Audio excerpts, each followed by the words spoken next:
எழுத்தாளர் ஹர்ஷகுமார் அவர்களின் தேவையெல்லாம் தேவதையே. அத்தியாயம் 41. அம்ருதா தர்ஷி தள்ளிவிட்டதில் நிலை தடுமாறி கீழே விழுந்திருந்தாள். எதிர்பாராமல் நடந்த இந்த செயலில் தேவாவை திகைத்து போய்தான் நின்றான். கீழே விழுந்த அம்ருதாவிற்கு கையில் நல்ல தேய்மானமாகி ரத்தம் கசிய அதை பார்த்த தேவா, லூசு லூசாடி நீ! தர்ஷியை திட்டியவாறு அவளை சென்று தூக்கிவிட்டான். அமுலு அங்கு நடப்பதை திகைத்து போய் நின்று பார்த்து கொண்டிருந்தாள். தர்ஷி பெருமூச்சு இழுத்து விட்டவள் அவனின் காலரை பிடித்து தன் பக்கம் இழுத்து, ஆமாண்டா, நான் லூசுதான், இப்ப என்னன்ற? மூக்கு விடைக்க அவனை நெருங்கி நிற்க, எய்ச்ச என கடுப்படித்து தள்ளி சென்று மீண்டும் அம்ருதாவை பிடிக்க சென்றான். தர்ஷி வெறி பிடித்தவள் போல் தேவாவின் புறங்கையை பிடித்து தன் பக்கம் இழுத்தாள். அவளின் கையை தட்டிவிட்டவன் சுற்றி முற்றி பார்க்க அங்கிருக்கும் மாணவர்கள் அவர்களைத்தான் நின்று பார்த்து கொண்டிருக்க தேவா கண்கள் மூடி திறந்து தன் பின் தலையை கோதியவன், போடி, எல்லாம் பாக்குறாங்க, இழுத்து பிடித்த மூச்சோடு சொல்ல, முடியாதுடா, என்னடா பண்ணுவ, என்ன பண்ணுவ? அவன் நெஞ்சில் கை வைத்து தள்ளினாள். ஏய், மரியாதையா போயிருடி, இல்லன்னா அவ்வளவுதான், கைய நீட்டுருவன் பாத்துக்க. எங்க நீட்டு நீட்டு பாப்போம் என மீண்டும் அவன் நெஞ்சில் கை வைத்து தள்ளிக்கொண்டே செல்லவும், என்னடா நடக்குது இங்க என புரியாமல் பார்த்த அம்ருதா அதற்கு மேல் பொறுக்க முடியாமல் தர்ஷினியின் கையை பிடித்திழுத்து, உனக்கு என்ன பைத்தியமா? அன்னைக்கு என்னன்னா பைக்க தள்ளிவிட்ட, இன்னைக்கு காலேஜ்னு பார்க்காம ஒரு பையன் நெஞ்சில கை வச்சு தள்ளுற, என்ன பெரிய ரவுடியா நீ?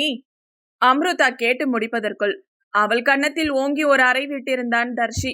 அதில் நிலை தடுமாறி மீண்டும் அம்ருதா கீழே விழ ஒரு கட்டத்துக்கு மேல் பொறுமையை இழந்த தேவா தர்ஷியை திருப்பி சலார் என ஒரு அறை விட்டிருந்தான். விழுந்த விசையான அடியில் கன்னம் மெரியவும் தர்ஷிக்கு கண்கள் இருட்டி மயக்கம் வர ஆரம்பிக்க கீழே சரிய பார்த்தாள். பின்னால் இருந்த ஸ்ருதி அவளை பிடித்து விட்டாள். தர்ஷினி கண்களில் கண்ணீருடன் தேவாவை அடிபட்ட பார்வை பார்க்க அவன் அம்ருதாவை தூக்கி எழுந்து நிற்க வைத்து அவளின் கைகளை துடைத்து விட்டவன், வா என அவளை பிடித்து மெதுவாக அழைத்து செல்ல தர்ஷி ஆத்திரத்தோடு அவர்களை பார்த்தாள். தேவா பாட்டிலில் தண்ணீர் பிடித்து அவள் கைகளில் உள்ள சிராய்ப்பு ரத்தத்தில் ஊற்றி கழுவிவிட பாவம் அம்ருதா எரிச்சலில் துடித்து விட்டாள். தர்ஷி ஸ்ருதி எவ்வளவோ தடுத்தும் மீண்டும் பிடிவாதமாய் அவர்கள் அருகில் சென்றவள், உனக்கு என்னை விட இவதான் முக்கியம்ல என கேட்க தேவாவிடம் பதில் இல்லை. சொல்லுடா, உன்னதானே கேக்குறேன், உனக்கு நான் முக்கியமா அவ முக்கியமா என்ன கத்த தேவா அவளை சட்டை கூட செய்யவில்லை. அம்ருதா கையில் தண்ணீர் ஊற்றி சுத்தம் செய்வதிலேயே குறியாக இருந்தான். அம்ருதா தர்ஷி வெறி பிடித்தவள் போல் கத்துவதை பார்த்தவள், அற பைத்தியம், உனக்கு என்ன பிரச்சனை இப்போ? எதுக்கு கத்திக்கிட்டே இருக்க? உன் மேல ரிப்போர்ட் கொடுக்க போறேன் பாரு. பதிலுக்கு வாயாட, எச்சி வாய மூடு, நான் உன்கிட்ட பேசல, பொத்திக்க, எங்க வேணும்னா போய் ரிப்போர்ட் பண்ணிக்க, அத பத்தி எனக்கு கவலை இல்ல. ஆமா, நீ என்ன ஓவரா பேசுற? வாங்கின அடி பத்தலையோ? உன் வாய உடைக்கணும், அப்பதான் சரி வருவ. ஏய் வண்டு, இங்க இருந்து போ முதல்ல என கண்டிப்புடன் தேவா சொல்ல, என்னடா, என்ன அனுப்புறதுலயே குறியா இரு, ஆனா ஒண்ணு மட்டும் சொல்றேன், நீ எனக்கு கிடைக்கல, நான் கண்டிப்பா செத்துருவேன். ஏய், இப்படிலாம் பேசாதடி, நான் வாழ்வேன்னு மட்டும் நினைக்காத என்றவள் விறுவிறுவென அங்கிருந்து நடந்து செல்ல தேவா பின்னால் நின்று வேடிக்கை பார்த்து ஸ்ருதியிடம், அவளை கூப்பிட்டு போ என கண்ணை காட்டினான். அவளும் சரி என தர்ஷி பின்னாலேயே சென்று விட்டாள். ப்ரோ, யாரு ப்ரோ இந்த லூசு இப்படி பிஹேவ் பண்ணுது? புறங்கையை இதழ் குவித்து ஊதியபடி கேட்டாள் அம்ருதா. சாரிமா, அந்த அறவேக்காடு நான் லவ் பண்ற பொண்ணுதான் என்றதும் அம்ருதா அதிர்ச்சியுடன் அவனை நிமிர்ந்து பார்த்தவள், ஓ, அப்போ இது லவ்வர்ஸ் சண்டையா? சரி, இடையில நான் என்ன பண்ண ப்ரோ, எனக்கு எதுக்கு இந்த அடி? அந்த அறவேக்காடு நான் உன்னை லவ் பண்றேன்னு நினைச்சு பொசசிவ்ல இப்படி பண்ணிட்டா. ஓ அப்படியா, நல்லா யோசிச்சிட்டீங்களா? இதத்தான் லவ் பண்ணணுமா? சிரித்தபடி தலையாட்ட, ப்ரோ, உன்னை பார்த்தா பாவமா இருக்கு ப்ரோ. சரி, ஓன் லைஃப் ஓன் விருப்பம். அப்புறம் என்ன தேவாவின் தோளில் வலியுடன் கை போட்டவள் அவன் காதருகே சென்று, இந்த அழகா இருக்கிற பொண்ணுங்கள்ட்ட சுத்தமா மூளை இருக்காதுன்னு சொல்லுவாங்க, கரெக்டு தான் ப்ரோ என ஊத அவளை செல்லமாய் முறைத்து வைத்தவன், நல்ல வேலை அவ காதுல விழற மாதிரி சொல்லல, வாயில ஏறி மிதிச்சிருக்கோம் அந்த லூசு. சரி வா, போய் ஒரு இன்ஜெக்ஷன் போட்டுட்டு வந்துடலாம் என அழைக்க, அதெல்லாம் வேண்டாம் ப்ரோ, அந்த அளவுக்குலாம் அடி இல்ல, சின்ன அடிதான். என்ன கொஞ்சம் வலிக்குது. உங்க லவ்வர்ன்றதுனால சும்மா விடுற, இல்லனா நானும் ரவுடி தான். சரி ப்ரோ, நீங்க வாங்க, ஒரு பிரியாணியும் ஐஸ்கிரீமும் வாங்கி கொடுத்தீங்கன்னா சரியா போயிரும் என இழித்து கேட்டவளை தலையில் கை வைத்து ஆட்டியவன், சரி வா வாங்கி தரேன் என அழைத்து சென்றான். ஸ்ருதி தர்ஷியை வலுக்கட்டாயமாக ஆட்டோவில் ஏற்றி அழைத்து சென்றாள். ஒரு பார்க்கில் ஆட்டோவை நிறுத்திவிட்டு, உன்கிட்ட பேசணும், கொஞ்சம் கீழே இறங்கி வா என தர்ஷியை அழைக்க அவள் வேண்டா வெறுப்பாய்தான் இறங்கி சென்றாள். இருக்கிற கடுப்புல நீ வேற ஏண்டி? என்ன விஷயம் சொல்லு. இங்க பாரு, சொல்றத முழுசா கேளு, அவசரப்படாத, அப்புறம் உனக்கு தான் நஷ்டம். இமை மூடி பெருமூச்சு விட்டவள், சரி சொல்லு என்றாள் தர்ஷி. சரி, நீ எப்போல இருந்து தேவாவை லவ் பண்ற என ஸ்ருதி அவளிடம் கேட்க, தெரியல, ஆனா அவன் என் கூட பேசாத இந்த கொஞ்ச நாள் தான் நான் அவனை தான் விரும்புறேன்னு என் மனசு சொல்லுச்சு. இந்த கொஞ்ச நாள் லவ்வுக்கே உனக்கு இவ்ளோ வலிக்குதே? அவன் யார்கிட்டயாச்சும் பேசினா உன்னால தாங்க முடியலையே. நீ சின்ன வயசா இருக்கிறதுல இருந்தே ஒருத்தன் உன்ன லவ் பண்றான். ஸ்கூல் படிக்கும் போதுல இருந்தே உயிருக்கு உயிரா நினைச்சிட்டு இருக்கான். அவன் கண்ணு முன்னாடிதான் நீ இன்னொருத்தனை லவ் பண்றன்னு சொல்லிட்டு தெரிஞ்ச.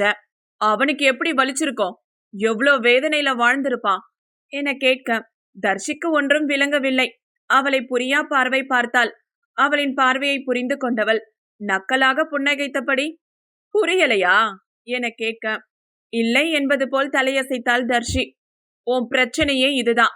பக்கத்துல இருக்கிற அன்ப நீ என்னைக்குமே உணரவோ தெரிஞ்சுக்கவோ இல்ல. அவனை நீ ஒரு மனுஷனா கூட மதிக்கல. அப்புறம் எப்படி அவன் உணர்வுகளுக்கு மதிப்பு கொடுப்ப? சற்று கடுப்புடன் ஸ்ருதி கேட்க தர்ஷிக்கு கோபம் வந்து மூக்கு விடைக்க இடுப்பில் கை வைத்து நின்றவள், அந்த நாய்க்கு இப்படி ஒரு ஆசை இருக்கான், நான் அவனை ஃப்ரெண்டால பார்த்தேன்.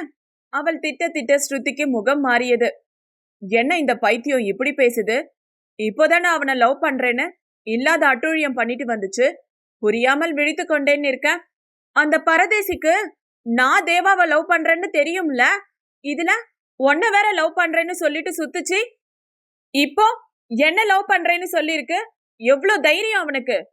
யமா யமா யமா, ஏய் நிறுத்துமா, இரு இரு, நீ யார பேசுற? வேற யாரு? அந்த ஜெய் நாய் தானே, அவனை நான் ஃப்ரெண்டால நினைச்சேன். ஸ்ருதி அவளின் அறியாமையை பார்த்து சிரிப்பதா அழுவதா என தெரியாமல் தலையில் கை வைத்து உட்கார்ந்து விட்டாள். நீ கவலைப்படாத ஸ்ருதி, நான் பாத்துக்கிறேன். நீ அவனை ட்ரூவா லவ் பண்றேன்னு எனக்கு தெரியும். உன்னை அந்த நாயோட சேர்த்து வைக்க வேண்டியது ஏன் பொறுப்பு. நாசம்மா போச்சு. நீ உண்மையாவே பைத்தியமா இல்ல நடிக்கிறியாடி? லூசு லூசு. அவள் திட்டுவதில் குழப்பம் அடைந்தவள், எதுக்கடே என்ன திட்டுற என அப்பாவியாய் கேட்டு வைத்தாள். பின்ன திட்டாம அறவேக்காடு, நான் இவ்ளோ நேரம் சொன்னது ஜெய்ய பத்தி இல்ல முண்டம். தர்ஷி வாயை பிளந்தவள், பின்ன உன் தேவாவை பத்தி தான் என தலையில் அடித்து கொண்டவள், தேவா நீ இத போயா லவ் பண்ற? கஷ்டண்டா கடவுளே என வாய் வீட்டை புலம்ப. சாரி ஸ்ருதி என அசடு வழிந்தாள். என்ன சாரி பூரின்னு? ஏண்டி உன் அவசர புத்திய விடவே மாட்டியா? இங்க பாரு, உன் நல்லதுக்கு தான் சொல்ற.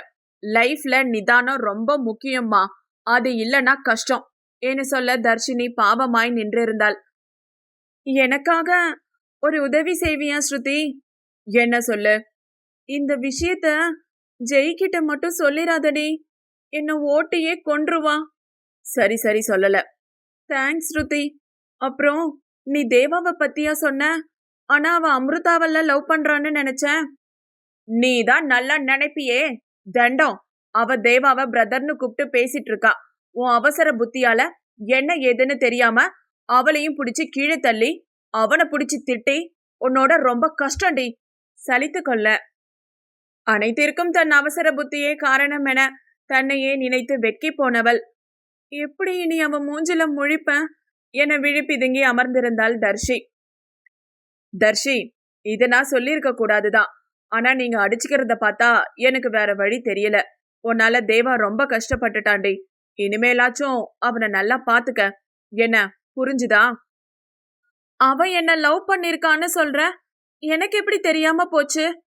நீ நல்லா யோசிச்சு பாரு. அவனோட பார்வையே உனக்கு உணர்த்தி இருக்கும். நான் ஒரு முறை பக்கத்துல இருக்கிற அன்பு உனக்கு புரியலன்னு சொல்லி திட்டினேன் தெரியுமா? அது இத வச்சுதான். உனக்காக அவன் சாகவே போயிட்டான் தெரியுமா? தே தேவா சாக போயிட்டானா? கண்களில் கண்ணீர் முட்டிக் கொண்டு வந்தது. நீ என்ன சொல்ற? ஆமா, நீ வசிய லவ் பண்றேன்னு அவன்கிட்ட அடிச்சு சொன்ன அன்னைக்கே அவன் போய் கடலுல குதிச்சு சாக பாத்திருக்கான். ஜெய்யோட அப்பா தான் காப்பாத்தி இருக்கிறாரு என்றதும் தர்ஷிக்கு உயிரே இல்லை. தப்பு தப்பு தப்பு பண்ணிட்டேன் தப்பு பண்ணிட்டேன் என தன்னையே கன்னத்தில் அடித்து கொள்ள அவள் கையை பிடித்து தடுத்த ஸ்ருதி, இருமா, இன்னும் இருக்கு, அதுக்கு பிறகு அடிச்சுக்கோ.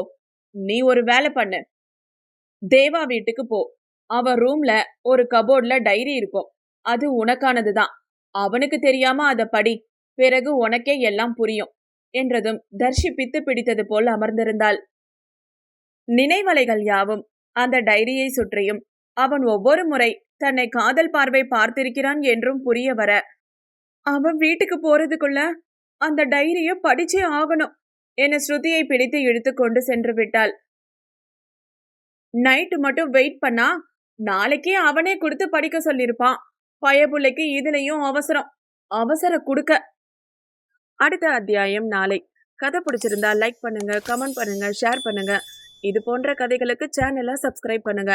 மீண்டும் நாளை சந்திக்கலாம். நன்றி, வணக்கம்.